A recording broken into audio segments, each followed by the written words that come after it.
કરજણ પોલીસે પ્રોહિબિશનનો ગણનાપાત્ર કેસ શોધી કાઢ્યો। વડોદરા રૂરલ પોલીસના માર્ગદર્શન હેઠળ કરજણ પોલીસે પ્રોહિબિશનનો મોટો કેસ શોધી કાઢી નોંધપાત્ર સફળતા મેળવી છે। પોલીસ મહાનિરીક્ષક વડોદરા વિભાગ સંદીપસિંહ તેમજ પોલીસ અધિક્ષક સુશીલ અગ્રવાલ વડોદરા ગ્રામ્ય દ્વારા જિલ્લામાં મિલકત સંબંધિત ગુનાઓ અટકાવવા, નાસ્તા ફરતા આરોપીઓને ઝડપી પાડવા તથા ગેરકાયદેસર પ્રવૃત્તિઓ રોકવા માટે જરૂરી સૂચનાઓ આપવામાં આવી હતી। ઓપરેશન પરાક્રમ અંતર્ગત કરજણ વિભાગના નાયબ પોલીસ અધિક્ષક પીએન પટેલ દ્વારા તાબાના તમામ અધિકારીઓને ખાસ માર્ગદર્શન આપવામાં આવ્યું હતું। જે અનુસંધાને કરજણ પોલીસ ઇન્સ્પેક્ટર બીએમ પટેલને ચોક્કસ બાતમી મળતા દિલ્હી મુંબઈ એક્સપ્રેસ હાઈવે ઉપર ભરૂચથી વડોદરા તરફ જતા ટ્રેક ઉપર વોચ ગોઠવવામાં આવી હતી। સાપાથી બોટકા તરફ જતા ઓવરબ્રિજ નીચે શંકાસ્પદ ટેમ્પો ટાટા મોટર્સ કંપનીનો ટેમ્પો રજિસ્ટર નંબર GJ03BZ0060 અટકાવી તપાસ હાથ ધરવામાં આવી હતી।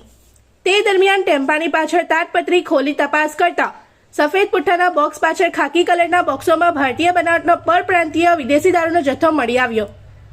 તપાસ દરમિયાન કુલ 43,056 ક્વાર્ટર બોટલો મળી આવી, જેની અંદાજિત કિંમત ₹1,34,33,472 થાય છે। इस वीडियो को लाइक करें, हमारे चैनल को सब्सक्राइब कर बेल आइकन जरूर प्रेस करें हमारी न्यू वीडियो सबसे पहले देखने के लिए।